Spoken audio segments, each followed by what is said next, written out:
L'acupuncture du ciel en Mongolie. Aider le ciel à prendre son envol.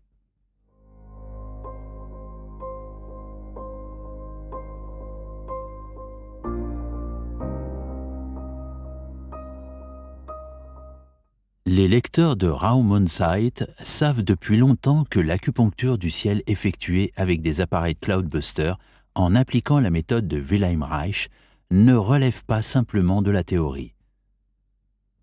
Un nouveau projet de reverdissement du désert a été lancé en Mongolie, soutenu et initié par l'écrivain mongol Galsan Chinag.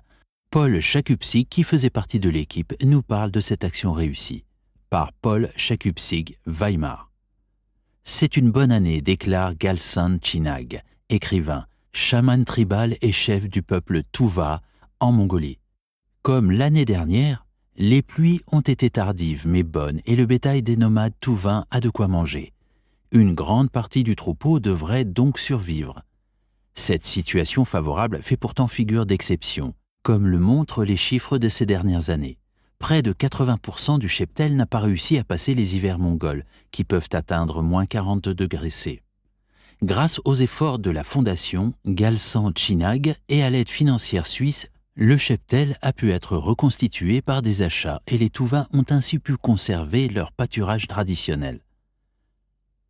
Légende de la photo. Figure 1. Cloudbuster type. En arrière-plan, dans le ciel, le rapprochement et la superposition de deux flux d'énergie d'orgones ont donné naissance à un mouvement tourbillonnaire, mouvement énergétique primaire autoporteur. Légende de la photo. Figure 2. Dôme de Smog et de Dor d'Oulan-Bator avant le début de l'acupuncture du ciel. Légende de la photo. Figure 3. Cérémonie matinale du feu Agnihotra avec Majid Abdelaziz à gauche, Galsan Chinag, troisième à partir de la gauche, et l'auteur, deuxième à partir de la droite. 1 million d'arbres. La fondation Galsan Chinag, au nom de laquelle Majid Abdelaziz et moi-même avons voyagé et réalisé les acupunctures du ciel, est financée par les recettes des ventes de livres de l'écrivain Galsan Chinag, par ses tournées de conférences et de guérison, par les dons des associations de soutien allemandes et suisses et, plus récemment, par les subventions des organisations humanitaires qui cofinancent le grand projet de plantation d'arbres de la Fondation. La Fondation veut planter 1 million d'arbres, 1 million de géants du ciel générateurs de vie qui apporteront à l'air de l'humidité. Car il en manque aussi. Au cours des 20 dernières années, on a assisté à une coupe à blanc radicale des forêts, sans tenir compte des conséquences écologiques et sans anticiper les problèmes sociaux qui en découleraient. Le changement climatique se fait sentir partout en Mongolie, dans les montagnes, dans le désert, dans la steppe et même dans les enclos d'Oulan-Bator, la capitale de la Mongolie. Car c'est aussi à cela que sert la coupe à blanc des forêts de Mongolie à l'érection de clôtures en latte de 2 mètres de haut. Les populations nomades, autrefois fières, vivent désormais par centaines de milliers d'individus derrière des murs de planches, dans la poussière, l'alcool et la misère. Les gens de la campagne et les nomades qui sont restés vivent encore en famille, en clan. Ils bénéficient de la vie en communauté et jouissent de la vie. Les nomades sont des gens heureux et ils sont pacifiques, ils ne se battent pas entre eux. En revanche, dans les grandes villes, ils doivent lutter au quotidien pour leur survie. La campagne a besoin d'eau. Oulan-Bator compte parmi 1,1 million d'habitants, soit 40% d'une population totale de 2,7 millions d'habitants, en croissance annuelle d'environ 60 000 habitants. Le pays est 4,5 fois plus grand que l'Allemagne. La plupart des gens ne sont pas nés dans les grandes villes. Ils appartiennent à la communauté nomade mongole ou touvaine. De nombreux nomades se sont installés en ville après avoir perdu leurs troupeaux, leurs moyens de subsistance. La pluie qui, il y a 20 ans, touchait le pays depuis l'ouest ou le nord-ouest dès les mois d'avril et de mai et humidifiait le sol, s'est peu à peu raréfiée et tombe désormais principalement en juillet et août sur une terre sèche. Ainsi, l'herbe des steppes reçoit de l'eau trop tard dans l'année pour se développer et la végétation reste maigre. L'élevage de yak, bovins mongols, cède ainsi de plus en plus place à l'élevage de moutons et de chèvres. alors qu'il y a 20 ans, les troupeaux des nomades se composaient principalement de yaks, de moutons et de 10% de chèvres tout au plus. Ils comptent aujourd'hui 30 à 40% de chèvres. Les chèvres mangent les racines et cela finira par détruire les pâturages. De plus, les ovins ont besoin d'un bon fourrage d'été et d'automne pour constituer des réserves de graisse, sinon ils ne survivent généralement pas à l'hiver.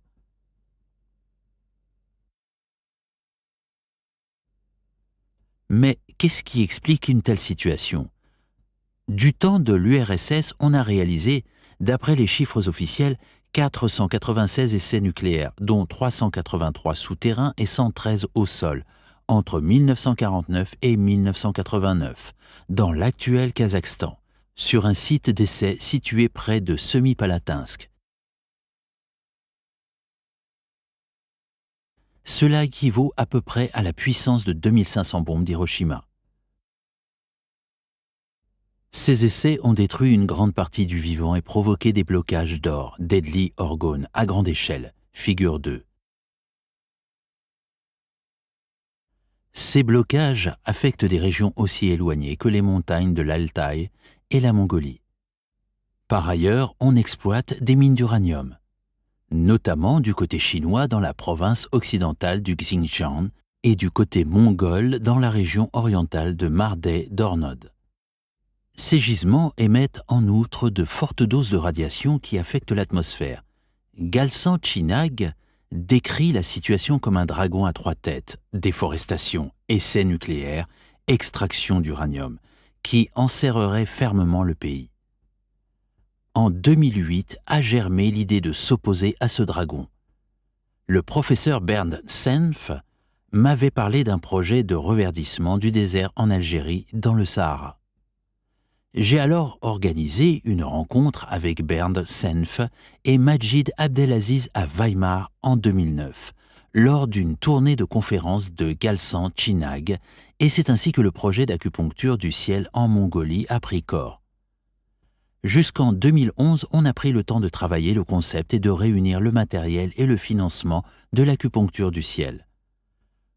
Comme nous ne disposons que d'une fenêtre de temps très étroite d'avril à mi-mai pour l'opération proprement dite, le début des travaux a été fixé au 1er avril 2012. Encadré, orgon et d'or.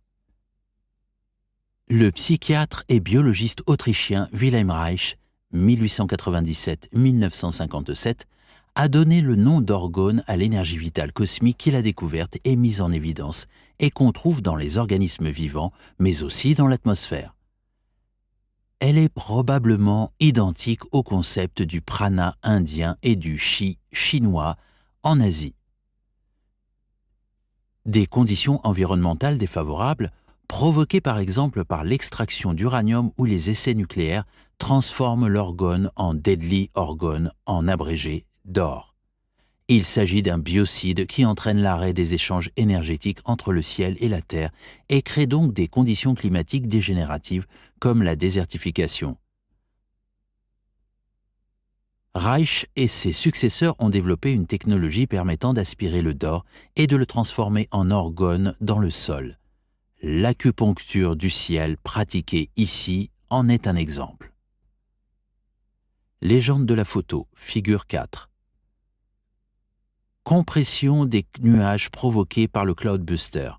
Le potentiel plus puissant du nuage absorbe le potentiel plus faible de l'environnement, entraînant la formation de masses nuageuses qui se réunissent pour former une couverture nuageuse. Glossaire. Les ondes scalaires sont des ondes orientées qui se propagent dans la direction de l'aiguille d'un champ, ondes longitudinales. Bien qu'elles apparaissent également sous forme d'ondes gravitationnelles ou sonores, elles sont d'une grande importance d'abord en tant que phénomène de champ électrique et magnétique. Elles interagissent entre elles en entrant en résonance. Résonance. Il s'agit d'une synchronisation de deux sources qui vibrent à la même fréquence d'horloge, mais avec une polarité opposée, ce qui suppose une influence interdépendante. Dans le cas de la résonance, il y a échange d'informations et transfert d'énergie jusqu'à ce qu'un équilibre soit établi entre les sources pour chacun des deux composants. Machine de Wimshurst. Il s'agit d'une machine à influence qui prélève des charges électriques dans l'air pour les stocker. Elle nécessite un mouvement de rotation mécanique. Elle permet de générer des tensions élevées pouvant atteindre 100 000 volts. Elle porte le nom du Britannique James Wimshurst, 1832-1903, qui l'a développée en 1878. Rituel chamanique, cloudbustering et bonne pensée. Sur place, la situation de départ se caractérisait par une pollution d'or extrêmement forte, qui formait un grand dôme de smog au-dessus d'Ulaanbaatar, avec des traînées de d'or dans le ciel, figure 2. Sur les images satellites, nous avons suivi la manière dont les puissants courants nuageux étaient déviés de leur trajectoire par les blocages effectifs à grande échelle et pourquoi, par conséquent, ils ne traversaient plus le territoire de la Mongolie. Dès le premier jour, le nettoyage de l'atmosphère a commencé. Chaque matin, au lever du soleil, une cérémonie du feu Agnihotra fut organisée sur le terrain dont nous disposions, ainsi qu'une salutation solaire chamanique célébrée par Galsan Chinag, figure 3. Si le temps le permettait, nous renouvelions la procédure au coucher du soleil. L'Agnihotra est un processus de désinfection issu de la science de la bioénergie léguée par les Védas.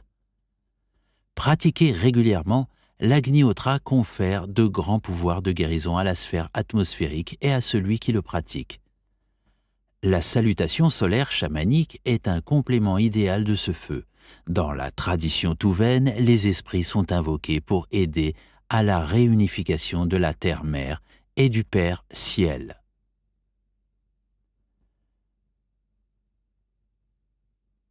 Parallèlement, nous avions installé un générateur d'influence de Wimshurst modifié, voire glossaire, orienté nord-sud afin d'augmenter les écarts de potentiel dans le ciel. Au bout d'un certain temps, des formations nuageuses sont apparues, indiquant une nette transformation atmosphérique. Au cours du nettoyage, les nuages se sont mis à pulser. Les traînées grises de d'or ont disparu et des nuages blancs sont apparus. Rapidement, cette image s'est à nouveau inversée et les nuages qui étaient apparus ont été à nouveau mangés par les stries grises de d'or. Cette pulsation a été observée tout au long de la journée. Cela n'est cependant pas inhabituel. La clé de la structure de l'ensemble de l'univers spirituel et physique est l'échange rythmiquement équilibré entre tous les opposés. Walter et Lao Russell. Le processus initié n'était pas encore suffisamment stable en l'absence de Cloudbuster. Il s'est toutefois avéré que le générateur d'influence transformait déjà les oscillations destructrices type de la Terre, d'or. Le Cloudbuster a été inventé par Wilhelm Reich. Extérieurement, il ressemble à un canon. Sa fonction n'est toutefois pas de tirer, mais de diriger les courants d'orgones potentiels pour former des nuages de pluie. Parallèlement, le Cloudbuster détourne les courants d'or et les dirige vers un bassin aquatique. Vous en saurez plus dans le prochain numéro. Influence de l'observateur. Si le couplage des ondes longitudinales entre le Cloudbuster et le nuage entraîne la création d'un champ scalaire, voire glossaire, il produit des Time Reversed Replica Waves. Celles-ci renforcent progressivement le potentiel scalaire au niveau du Cloudbuster. La même chose se produit chez l'observateur. Ce principe de résonance, voire glossaire, repose sur le fait qu'une probabilité d'événement apparaît lorsque l'intention en tant qu'onde d'offre rencontre l'onde d'écho venant du futur. Si les deux entrent en phase, elles se renforcent mutuellement et entraînent l'effondrement du vecteur d'état en cas de transaction complète. Cet effondrement ne se limite ni à un espace ni à un temps. Les changements d'expérience et d'état de conscience créent des ondes d'offre de ce type et rencontrent également des ondes d'écho optimales en conséquence. Outre la technique, l'observateur expérimenté avec sa conscience orientée est donc un facteur d'influence essentiel. Acupuncture du ciel. Après montage du Cloudbuster et installation du bassin aquatique, la première acupuncture du ciel a eu lieu le 8 avril 2012. Tout d'abord, des formations nuageuses sont apparues, semblant venir de nulle part, rendant ainsi visibles les flux des champs de potentiel dans le ciel. Un mouvement tourbillonnaire s'est alors manifesté très clairement dans le ciel, comme un mouvement énergétique autoporteur. La matière naît de la compression de l'énergie vers le centre du tourbillon. Nous avons commencé l'opération avec un angle de travail de 20% en direction de l'ouest, 270 degrés, afin de provoquer également une réduction du smog à Ulaanbaatar. Le ciel s'est rapidement dégagé et le bleu orgone est devenu plus puissant. La deuxième opération s'est ensuite déroulée à 30% en direction du nord-ouest, 315 degrés. Une première densification du nuage a pu être observée, à côté de laquelle nous avons ensuite orienté le Cloudbuster dans le but d'augmenter l'écart de potentiel entre le nuage et son environnement. Le nuage est resté stationnaire et a aspiré de plus en plus de potentiel et n'a cessé de prendre du volume, figure 4, alors que d'autres formations nuageuses se formaient. Comme il existe un champ scalaire entre le Cloudbuster avec le bassin d'eau et le nuage, les informations contenues dans l'eau du bassin servent aussi à la formation du nuage. L'eau du bassin est continuellement alimentée en informations sur la structure de l'eau par des bioénergétiseurs. Les molécules d'eau ionisées H2O+, de l'air sont pour ainsi dire rappelées à leur forme moléculaire et structurelle. En présence de rayons gamma, rayons durs biologiquement actifs, comme les rayons X dans l'atmosphère, il se produit, d'après les études d'un groupe de chercheurs allemands, ce que l'on appelle la désintégration coulombienne. Les dimères d'eau, deux molécules d'H2O, placées l'une contre l'autre, ainsi que les structures de clusters plus élevés sont ionisées et des électrons à faible énergie sont produits par le processus d'auto-ionisation. Les ions H2O+, qui se forment se repoussent électrostatiquement et se dispersent de manière explosive dans des directions opposées. Ces ions et ces électrons peuvent à leur tour investir les aérosols de l'air et empêcher ainsi la condensation. Si l'on ajoute la théorie de l'éther, on peut dire que les nuages, la matière, se forment à partir de l'éther, la conscience, en faisant tourbillonner l'énergie vitale, orgone et la lumière. Selon Burkhardt-Heim, l'information se condense dans l'espace structurel S2, Thor, et renaît ensuite sous forme de matière dans le monde quadridimensionnel de notre réalité quotidienne. Toutes les opérations qui ont suivi se sont toujours accompagnées de brusques chutes de température et de l'apparition de bourrasques de vent. La modification de l'angle d'attaque a permis de réajuster la portée de l'opération. Réaction mesurable et perceptible. Le 9 avril 2012, il a fallu refaire le bulletin météo qui avait prévu un ciel légèrement nuageux pour Ulaanbaatar et des températures de 7 à 8 degrés. Ce jour-là, le ciel était complètement nuageux et les températures étaient de moins 5 degrés. Les jours suivants, de légères averses se sont produites et l'air s'est nettement éclairci. Comme dans son roman éponyme, Galsan a décrit le ciel bleu comme le ciel de son enfance, qu'il n'avait plus vu jusque-là. L'installation d'une bobine primaire et d'une bobine secondaire selon Tesla dans le bassin d'eau a stabilisé les phénomènes météorologiques. La construction d'une structure pyramidale orientée avec précision au-dessus du bassin a renforcé cet effet. Le dernier jour de notre travail, le 14 avril 2012, nous avons encore modifié l'angle d'attaque à 45%. Il n'a fallu que quelques secondes pour que le ciel s'éclaircisse encore une fois d'une manière que nous n'avions jamais vue auparavant. Le 18 avril 2012, 3 jours après notre retour, il a neigé toute la journée et depuis le 21 avril 2012, les chutes de neige et la pluie se succèdent. La région de la Mongolie est à nouveau traversée par les champs nuageux. On n'avait pas enregistré de précipitations pendant le mois d'avril 2012 en Mongolie avant l'acupuncture du ciel. Aujourd'hui, les précipitations ont repris et elles se sont poursuivies en mai. Et l'alternance pluie-neige a également touché les régions des nomades. Même les jours secs, l'hygrométrie peut désormais atteindre 40%. Ce n'est qu'un début, mais un début prometteur. Mais nous savons d'expérience qu'il ne s'agit que d'un premier pas. Un premier pas sur le long chemin qui mène à la guérison de l'atmosphère agressée depuis des décennies. La nature n'est que vibration, tout a sa propre fréquence, le travail aura lui aussi sa propre vibration. Après des périodes d'impulsion, il y aura à nouveau des périodes de stagnation. La patience, le soin et l'humilité sont de rigueur. Il faut cesser d'évaluer la Mongolie à l'aune de ses ressources minières. Il faut nous atteler à réparer les dégâts que nous avons causés à la nature et aux hommes, y compris avec des moyens qui ne sont pas toujours compris et acceptés par la science établie. Les vents et les nuages sont les esprits de la steppe. Pour les nomades et la nature de Mongolie, ce sont de bons esprits qui y œuvrent. Avec gratitude et humilité, 2012 et les années suivantes seront, espérons-le, à nouveau de bonnes années. Cadre d'auteur. Paul Jakubczyk, né en 1962, a étudié la géologie-hydrologie à l'Université libre de Berlin. Pendant 20 ans, il a travaillé pour l'industrie, les ministères régionaux et fédéraux ainsi que pour l'ONU. Depuis de nombreuses années, son travail porte sur la combinaison de la recherche scientifique et des philosophies et enseignements spirituels. Dans son travail, il combine sa vaste formation scientifique en géosciences avec la psychologie, la linguistique, la médecine quantique et les méthodes de guérison chamanique. Il a reçu son initiation de guérisseur en Mongolie et en Allemagne. Il travaille à la guérison des personnes et des lieux dans le monde entier.